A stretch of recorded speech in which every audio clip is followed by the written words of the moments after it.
Abigail and Betsy. These are just names for most of us. In real life, they were a toddler and a dog who met untimely ends. Their fates turned them into icons for state laws to prevent similar tragedies in the future. And they're among the many ideas that have sprung from our guest in the town square tonight for this edition of Ask the Senator. Our representative in the State House from the 10th District, Republican James Holzapfel. Many of you know him, especially if you're a Point Pleasant native as he is. If you don't, let me just tell you a little bit about him before we get going here. Monmouth University alumnus, Ocean County prosecutor for 5 years, starting in 1987, lives and maintains a law practice right in Toms River, entered the state assembly in 1994, and moved to the state senate in 2011. Welcome. Thank you. We had a long time to get you in here. Yeah, well, I'm getting old, slow moving, The last time we spoke, we were in Bayville. Yes. Yeah. And I might say for your audience, you got a beautiful, beautiful studio set up here. Very nice. And we haven't even given you the tour yet. Yeah. Well, what I saw, I'm impressed. Must be making a lot of money. I don't. Oh, yes, we're rolling in it. Yeah. Okay. we might even make a state senator embarrassed. Yeah. And I brought up Abigail and Betsy because these are two things which are, they're very current for you. Mm-hmm. And they speak a lot to your kind of a through line as an individual, but we'll get to that later. So let's talk about those bills. Well, and by the way, if you want to talk about them too, we are here at 732-505-1160.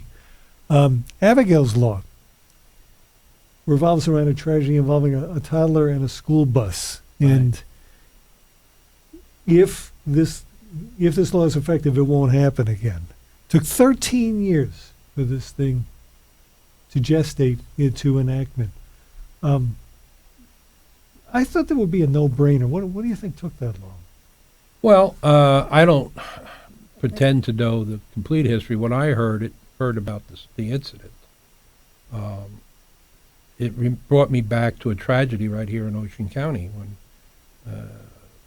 exact year, but the facts were I knew the father and his son, as I recall, lived at Beechwood. Got off the school bus, and one of his papers flew away, and he went down underneath the bus to get it, and the bus drove over. And that was before the days. Now we have the gates out front. And matter of fact, I have another bill that's pending to put cameras in the buses to video vehicles passing the buses, so that if anyone passes while the bus is stopped and the doors are open and the lights, etc., they could be issued a summons of very substantial punishment as far as the fines are concerned. And we're pushing to try and get that done this session. But it was a terrible tragedy, and sometimes, I always say people who get involved in this have to understand the system. Now, if it's something that's the front page story, whatever, obviously you're aware of it.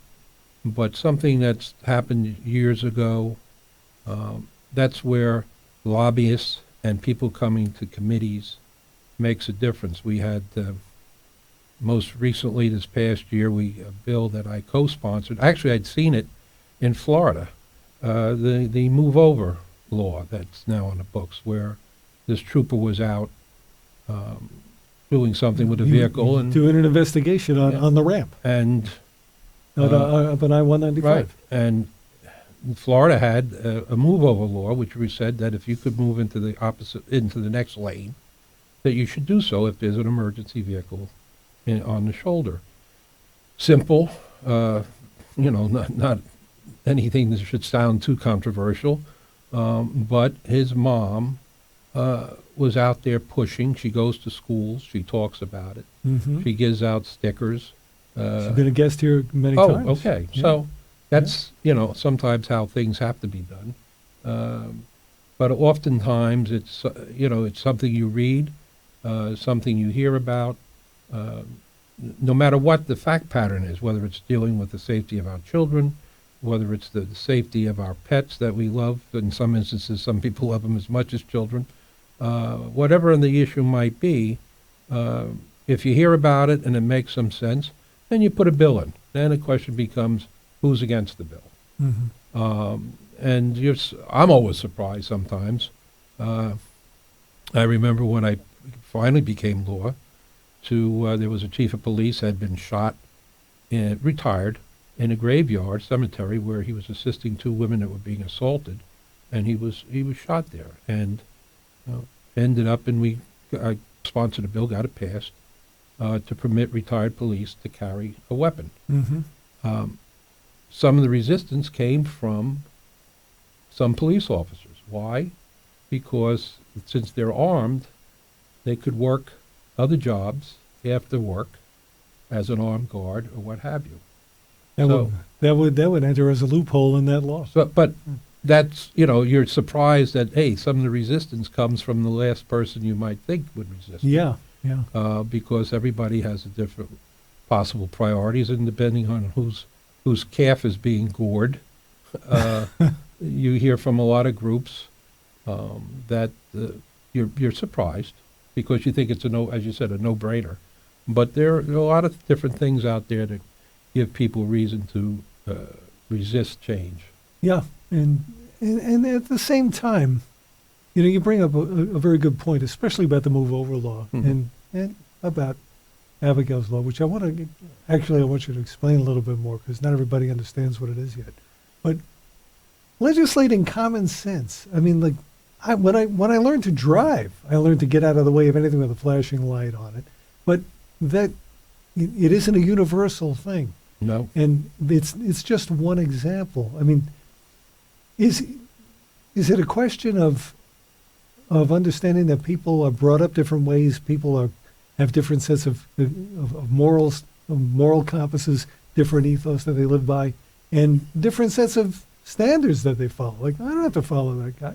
I don't have to get out of the way. Well, yes, you do. Well, there's some of that, but I also think, people are very, very busy, and as a good driver, you probably do it on your own without the state having to tell you it's the right thing to do. I have a bill that we got through the Senate right before the end of the term. Unfortunately, it didn't get to the governor's desk in time.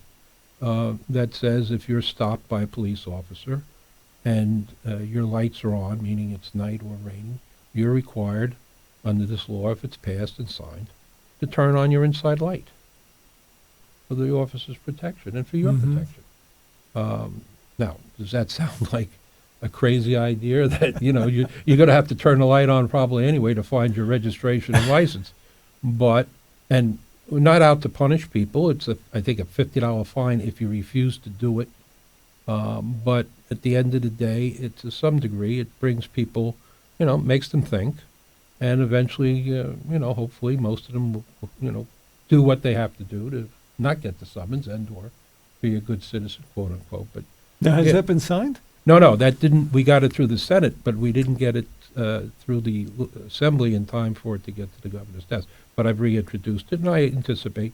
I serve on law and public safety in the Senate, and and it was a bill, quite candidly, that came to us from the state police. Mm-hmm. It was a request that that I sponsor it along with one of my Democratic colleagues, and hopefully it'll be taken care of this term. Let's get back to Abigail for a minute because that's an important law. This stemmed from an incident in which a toddler followed her mother out to a school bus. Right. Mother didn't see her. Neither did the bus driver, and wound up under the wheels of that bus. Yeah. Well, it's going to be. Now, how does this law prevent that from happening? What are the stipulations that have to go into a school bus? Well, now, and again, keeping in mind that everybody, now, do you put a price on a child's life? No. But you have to also look at it from a realistic standpoint of, and I have no idea how many tens of thousands of school buses there are. But if you're going to be purchasing a new school bus, it's got to be equipped with almost like the beepers that you hear when you back your car up. Yeah. So that if there is anyone near the bus, those beepers will go off for the driver. that technology exists, Oh, but yes. it's just not in buses. Well, I don't know if it's in some buses. I have no way of knowing. I know that as of the signing by the governor, which was January 15th, 14th, something like that, Mm-hmm. any new buses are going to have it, and the technology exists. Uh-huh. So, So it's simply that warning signal. yeah, Yeah. yeah. Well, that's not a big stretch. No, it isn't. But I sympathize with the bus drivers because in certain cases they absolutely are not being negligent or careless or reckless.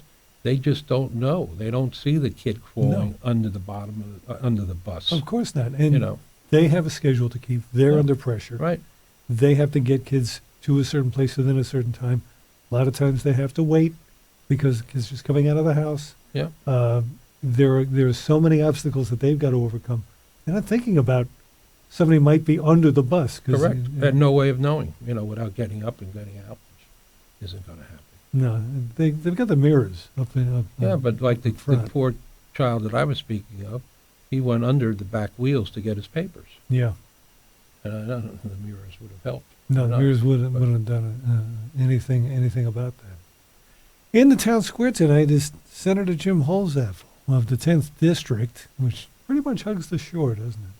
Yeah, the district runs from Point Pleasant Beach down the coastline, Bayhead, Maniloking level at Seaside Heights, jumps over the Barnegat Bay, comes over to Tom's River.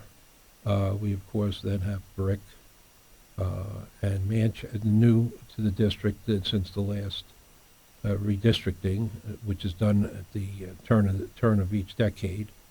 We had Manchester and Lakehurst added, and a couple of towns we gave up. The key is about 225,000 people are in a district, give or take. We talked about a minute ago.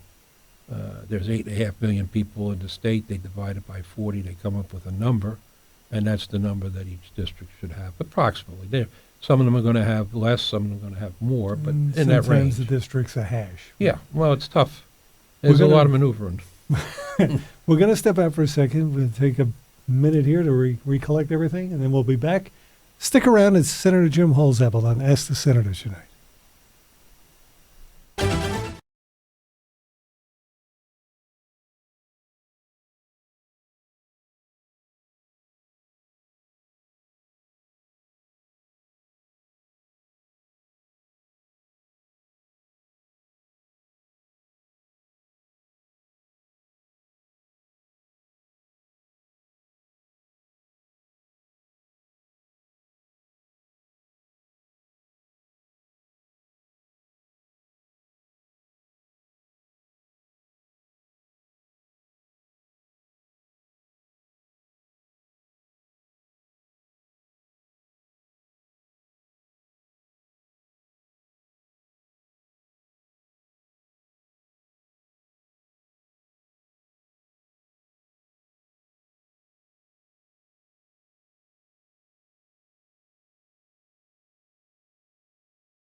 And the senator in question tonight is Mr. Jim Holzapfel from the 10th District. I'd love to hear from you tonight. We were talking a little bit about Abigail's Law before, and now we're going to turn to Betsy's Law. This is you'll pardon the pun, a pet project.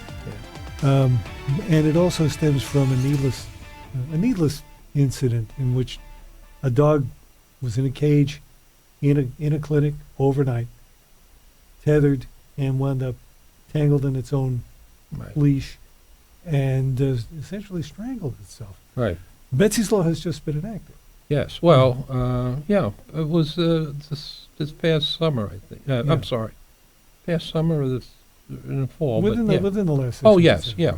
And But it was, again, we talk about no-brainers. All that the law does is, and unfortunately, a terrible tragedy, and the owner, of course, was very, very active in pushing it. She inquired, about taking the dog home and had minor surgery, as my recollection, and they said, no, we want it kept here, and meanwhile, the place was unattended, and that's what occurred. All the law does today is it says, look on the wall, there's a big sign. This is not 24 hours. Mhm. So the owner can say, well, there isn't someone here? Okay. And that you're made aware of that fact. And that's all that it says. And it's so simple, yet the tragedies that I'm sure are averted by that simple decision-making by the owner of, then either I don't want to bring my dog here for surgery because they're not going to be able to give him the attention he needs, or I'm satisfied that you're going to do what you got to do, and that's the way it is. But it's just letting people know. now It's that you've simple. You've really. combined that. You've dovetailed that with an anti-tethering bill, which is now you've introduced it. Yes. Yeah. Well, again, But it's not anti-tethering. It's tethering. It's giving regulations to tethering Right. a dog outside right. for extended periods of time. You can't, well, not only that, if it's below 32 or if it's over 90 degrees, the dog isn't supposed to be out there. You're not supposed to leave the dog out all night, that type of thing. Mhm. And, of course, the one that I'm particularly proud of, which I and Senator Bob Singer from the 30th and my running mates, McGuckin and Wolf, we primed the better, for lack of a better word, the puppy mill bills, which are now law. As a matter of fact, a couple of Right. weeks ago, they had some raids on some of the shops that sell cats and dogs, and it really is a really good law. And we, of course, had a lot of help from the SPCA and other groups, but you have these puppy mills generating, having dogs out of state, shipping them in. They're sick. People get the dog. They get Basically home, under false pretenses by Yeah. getting the dog that Right. way because they don't know that they're in that Right. condition. and now you have an attachment. This is not like buying a TV that you're going to say, oh, it's not working, I'm going to dump it back or whatever. People spend all kinds of money. Veterinarians are, I'm not knocking veterinarians, but they're not cheap. And here you've gone out in good faith and made a purchase. Now what it's going to do is when you go into that shop, it's going to have right on the cage all the information, the pedigree of the dog, where it was, when it was checked by a vet.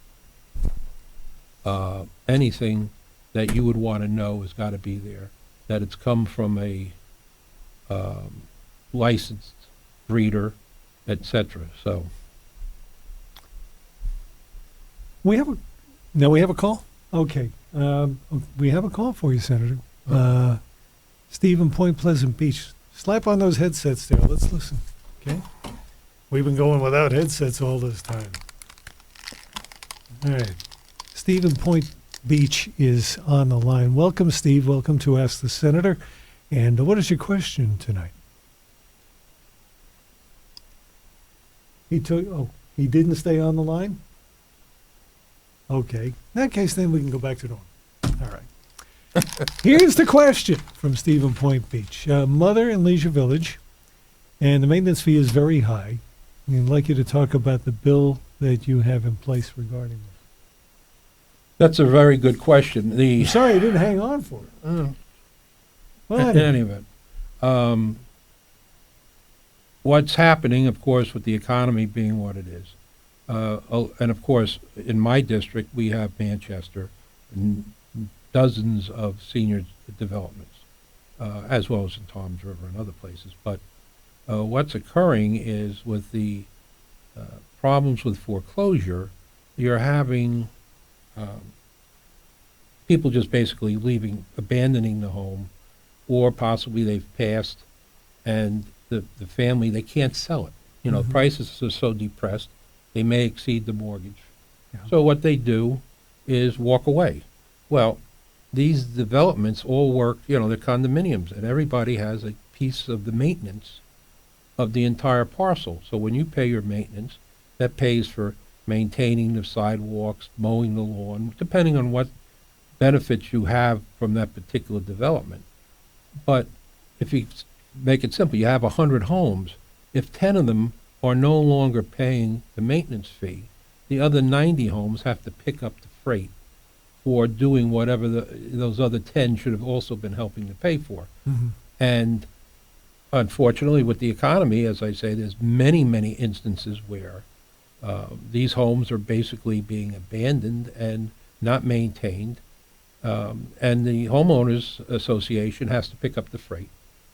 What this bill is going to do is permit the homeowners association to contact the bank, let's assume it's a bank, a savings and loan, whatever it might be, and advise them of this situation and require them to maintain and pay the maintenance fee while they're disposing of the house or doing whatever. And that's going to reduce it on the consumer level all around. Sure. Well, the people that are left are carrying this They're not residence. stuck with the bill. Correct. for And something this is to- going to be proactive, meaning be able to get a hold of the person who's ultimately going to end up with the property and make them pay as they go forward. And we're talking about hear a lot of this from a lot of representatives from the homeowners associations, that it's a true issue. Senator, we're going to break for a minute, and we're Okay. going to come back and talk a little about your compassionate nature, okay? Okay. And Steve, next time you call in, remember, the airwaves belong to the public, That's my right, friend. yeah. You stay with us. Folks, we'll be right back. Stick around.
And Senator Jim Holzapfel is our guest for this edition for February. A reminder for you before we get back into it, next week we're going to be talking to Seaside Heights Administrator Chris Fox and the gentleman with whom he is working on storm defenses. Mm-hmm. They have kind of an outside-the-box plan. Go, well, it's not really outside the box. They're doing similar things. They did it in brick, and they work similar instances in Maniloki, and Bay has had their revetment for years. Sure. But, so they're trying something in Seaside Heights. We're going to get into that, and it should be pretty interesting. That'll be our next town square tonight.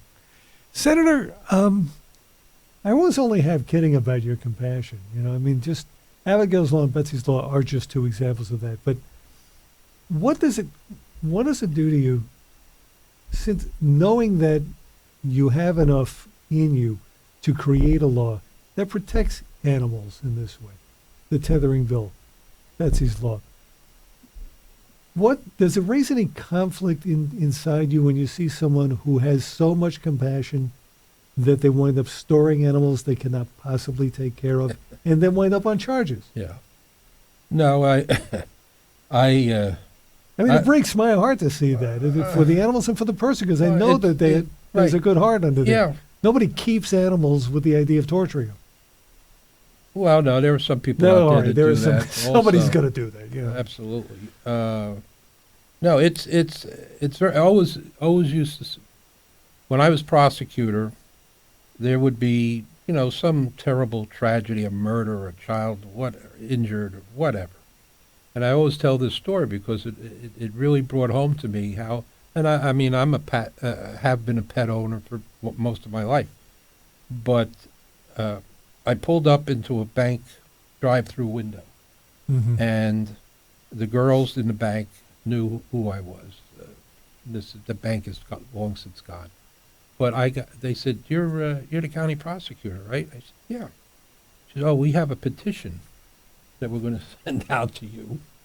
Came through the bank thing, the tube, and it was signed by all the girls in the bank, the women in the bank, because some nutcase had thrown his dog over a bulkhead with a chain on and basically executed the dog, and he got caught.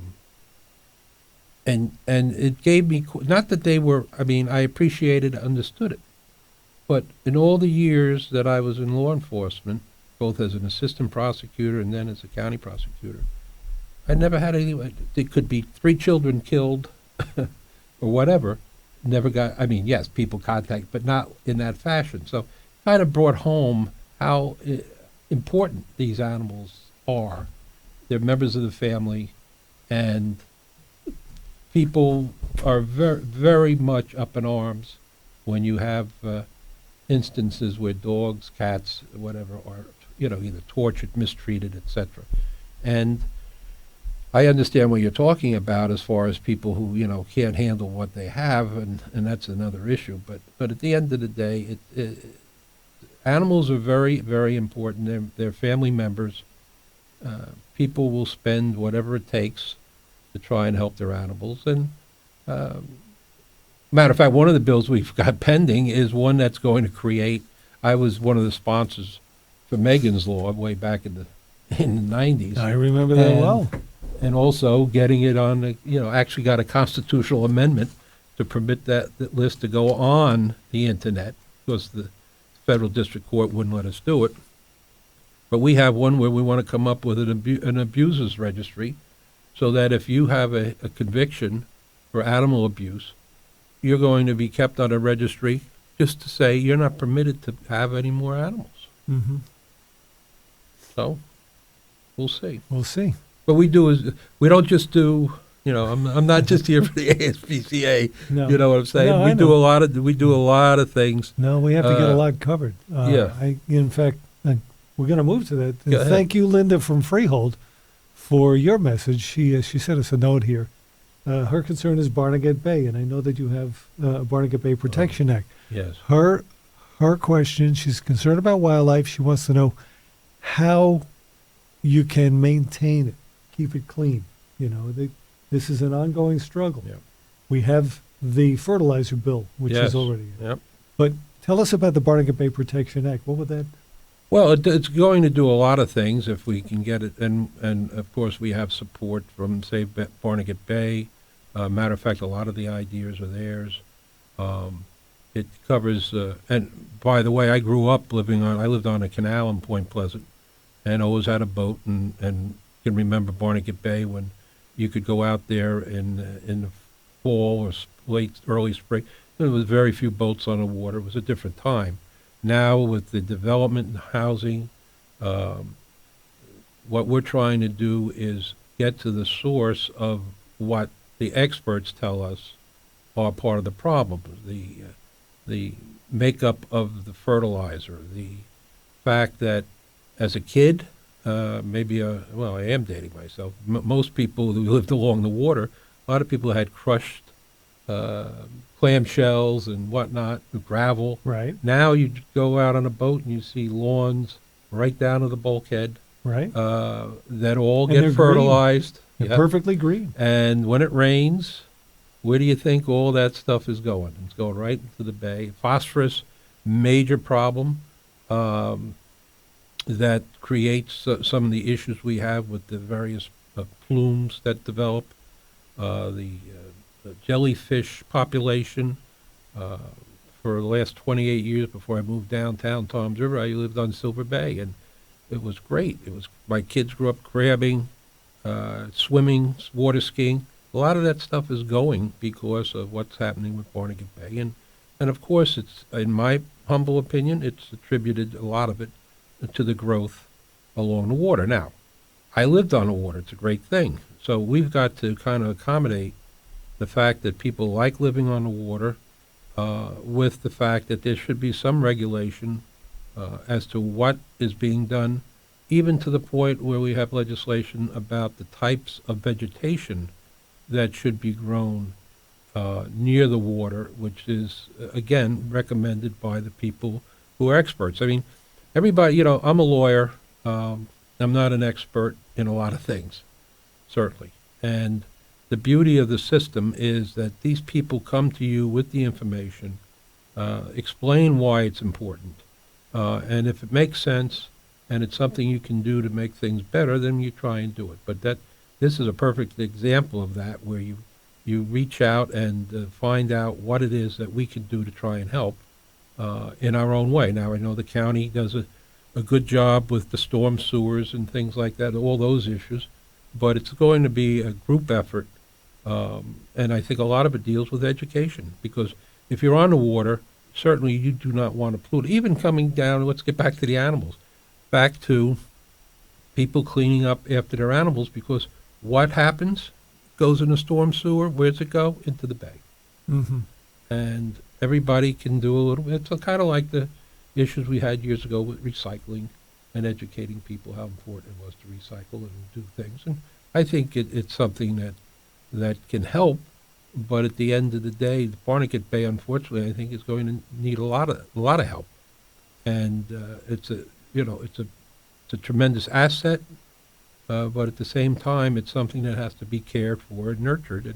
And as certainly we're considered shore legislators, and that's certainly one of our most important considerations when we hear about Barnegat Bay and how it's being affected. One of the parallel issues here, and we brought in Jersey Shore Partnership, Mm-hmm. Margot, last November about this. She is advocating for a doubling of the Shore Protection Fund, which is Yes, a slightly different thing. That's about protecting the beaches, Right. making sure the reef. 25 million. Now you have a couple of different bills here which involve protection of Barnegat Bay in a different sense, Mhm. and that is regenerating the life in it. Is there any way to combine these issues and thereby substantiate the need to double the Shore Protection Fund? Well, I don't, it's possible, but the Shore Protection Fund is my recollection, it's only $25 million. Yeah, And and it hasn't changed in like a couple of decades. No, and we have Blue Acres, which my running mate Dave Wolf was very instrumental in getting passed, Mm-hmm. which permits money to be used to buy up property that's possibly endangered and would be better just to be preserved as it is, etc. But it's money. Money drives the engine, and I know it's being used. I think most recently, Tom's River, I think, borrowed some money from the fund to put the sand down over in Ortley before this past the nor'easter. But it's certainly not enough money. But when you have across the board, when we look at education, when we look at taxes, we look at the cost of living in New Jersey, which someone told me the other day. I didn't know it was second highest place to live cost-wise. Those are issues that have their own constituencies, and it's very difficult to get the funding that's needed when there isn't enough money to go around, which is unfortunately the case. Yeah, and that's a separate issue too. Mm-hmm. And you have a fraction of the input on how this money is spent. So how much does it worry you to know that if everything is as it seems to be, transportation trust fund is done, the pension fund is woefully underserved. Yes. And there's no consensus to come to a conclusion. Okay, we've got to do this, and this is how we have to do it. Well, you see that most recently with the passage of some attempts to amend the Constitution on some of those issues. It seems like everything requires a constitutional amendment now. Well, we never used to do that. Well, It that's used to true. be like a solid piece of document. It was a different time. Now, it's keep in mind the legislature is controlled by the Democrats. The front office is the governor, and not necessarily that the twain meet. And it is a different time. The cooperation is not as great as it was when I first started between both sides of the aisle. But there's two sides. The interesting thing to me, for example, the pension issue. They're going. The unions have gotten the Democrats to post to pay. Now you can get a constitutional amendment two ways. You either get 2/3 vote 1 year, or you pass the same bill twice in 2 separate years. So the Democrats, without any Republican votes, were able to get it through this past session. So we'll have the second one this time. It'll be interesting to see what the people do. I don't know in my head if it's necessarily a smart move, because if you go to the people and explain what the bill is about fully funding the pension, if it gets voted down, then what do they do? Yeah. So this is an issue. A note from Justin in Ocean Gate, Senator. not my district. Okay. But you're that popular. How do you feel about Chris Christie's comments about the flooding? The one about you want me to go down there with a mop? Very inappropriate. But it's a Jersey comeback. Let's face it. Well, but you know what? It's a Jersey comeback, but after Sandy, and my office, the first thing we did the day after Sandy, we had the state send down additional people to work out of our legislative office to try and help these poor souls. Their whole life has been washed away. Mm-hmm. And, sometimes you reach a point where it's something you don't joke about. And I understand the governor. The governor, I consider him a friend. I support him. But sometimes I think and I don't speak for the governor, but if he had it to do over, I think maybe he would think that, because there's an awful lot of suffering out there to this day. Without a doubt. There's a scrape raw. I don't know. And flooding on top of flooding doesn't really help. And by the way, I don't know that I have a problem, about him being out of the state. We specifically put in a lieutenant governor by law. We didn't have one. The Senate president used to act when the governor wasn't in the state. Now we have a lieutenant governor. She's very good, up to speed on everything. Yep. And I'm proud of the fact that a guy from New Jersey is running for president. Now, is he going to get there? I don't know, but I don't have as much problem as I seem to sometimes think that it's not an independent thought that he's out campaigning for president. I think sometimes it's driven by politics, and so. And one thing we know about him, he's not a quitter. No, Yeah. there's no quitting him. No quit in him. Senator Jim Holzapfel is our guest. We have a few minutes remaining with him, and we thank you for your messages and your calls tonight. And we're going to continue when we return right after this. More.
Jim Holzapfel is our guest, and thank you so much, ladies and gentlemen, for your questions tonight. We have been really enjoying them.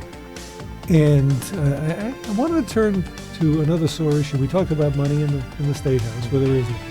We talked about the bills that you've got going, but one of the other primarily is one of the subjects that occupies the front of your brain there is cost of public education. We've heard over and over about the Abbott-Burke decision, the 31 districts that the state Supreme Court designated, with the objective of educational parity through funding disparity, essentially.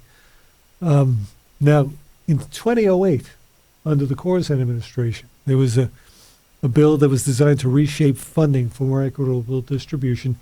That law dropped the Abbott verbiage. Right. Yeah. Did it change anything else? No. Well, it changed some things, but very, very small, minor. That's why it's, and to be honest with you, I probably voted for it. I don't remember. But it was not a panacea. Today, as I sit here, 56% of the state budget for education goes to those To the 30-odd districts, Yeah. school districts. So more than half goes to those districts.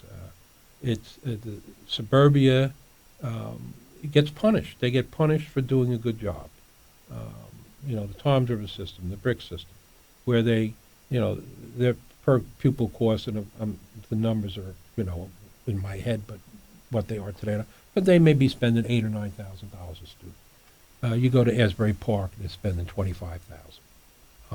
And unfortunately, some of these districts, when the kids get to graduate, they can hardly read the diploma. It's a tremendous disservice to most of the state. There Is is a it really- bill. There is a bill pending, by the way, by Senator Doherty out of up in Sussex, which is, again, we talk about simplicity. It basically says, come up with the number you're going to spend on education, go to the districts, find out how many pupils they have, and divide by the number of pupils, and that's how much you're going to get for each kid. Mhm. And if there's need to be some supplemental aid in some of these other places, fine. But generally speaking, everybody should get a fair shake.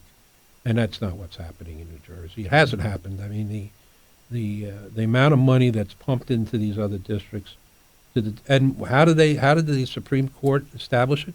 They said, well, let's look at and see what the top amount of money is being spent Mhm. in any district. Let's go to Rumson Fairhaven or whatever, and say they're spending $20,000 for a kid, but that's for tennis or pool or whatever. It's something that you and I might say is not necessarily needed. That's the number that's then applied for these other districts, the old Abbott districts. Right. And And the income levels are different. and- absolutely, most city of Newark, I don't know what our percentage of what we pay in their budget.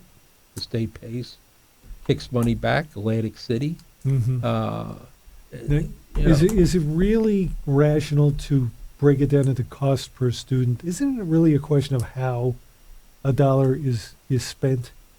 School districts have so many things to spend it on. It's not just spending it on students. They got to pay for the buildings. They got to pay for the repairs. They're going to do a lot with that money. Oh, no, understood. But at least it'd be fairer than saying we're going to take 30 districts that have, I don't know, 5% of the students of the entire state, pick a number, and we're going to give them over 50% of all the money that the state of New Jersey spends on education. Mm-hmm. And our teachers, our schools, our physical plants, et cetera, are the ones that suffer. And if you're a good system and you're keeping it to the bone, when trouble hits, like in Tom's River, Sandy, you have nowhere to go to cut. Yeah. So that means if you're not getting enough state aid, you're going to have to start doing things like stop sports, certain sports. I don't know what they're all going to do, but I know that the crunch time is coming, and it's at no fault of the school system. It's a fault of the way we fund it.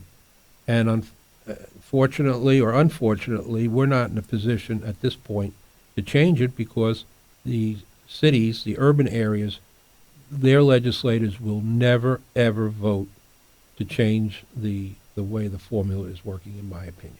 Right. We have time for one more question, and it came from Alex right here in Tom's River. He's wondering about these gas prices we're going through. He wants to know how long you think the downward spiral is going to continue. How low can it get? Well, And I'd like to throw in an appendage to that question. Right, go ahead. Is anybody looking at that and saying, well, gee, it really won't help if we raise the gas tax to fund the Transportation Trust Fund if gas prices don't go up? Well, of course, once the price of gas started to go down, the drumbeat to increase the tax, and we have one of the lower taxes, no question about it, in New Jersey, and we also have the benefit of having it pumped. But at the end of the day, I have a bill, and chances of getting it through, I don't know. But I want our we have the most commuters, believe it or not, on the Parkway. We have the longest stretch of the Parkway. I want some kind of a tie-in, and I serve on the Transportation Committee, and if they expect that they're going to get a vote from me to increase the gas tax, I want to see some kind of a program that gives our commuters, tie it to the Easy Pass, where they get some kind of, the legislation calls for $1,000 off of their state income tax if they're commuters and they have the Easy Pass ability to prove that they're traveling so many miles a year, because why should they be punished because they commute? And people up in this, trust me, up again in the urban areas where they have mass transportation, we have got next to nothing, and they have other sources of moving around. We don't. We have to drive. So it'll be interesting to see because, as I say, I'm on the committee. There's only 5 on the committee, two Rs and 3 Ds. Whether or not any kind of an increase in the tax, I'm not ruling it out. I'm not saying I'd never vote for one, but there's got to be some kind of consideration to the locals, at least in my district, because at the end of the day, you're supposed to do things to help the people in your district. Senator, thanks for being our guest tonight. My pleasure. Look forward to it on the next time around, okay? Thank you. And thank you, ladies and gentlemen, for your questions tonight. Ask the Senator is a presentation of the Shore News Division of Town Square Media, New Jersey. Our producer is Mark Anthony. Video and digital coordinators are Tom Trenley and Bradley James. Programming consultant is Steve Arlina, and Vice President of Town Square Media, New Jersey News Operations is Eric Scott. I'm Tom Angeli. We'll see you next week. Thank you very much for listening.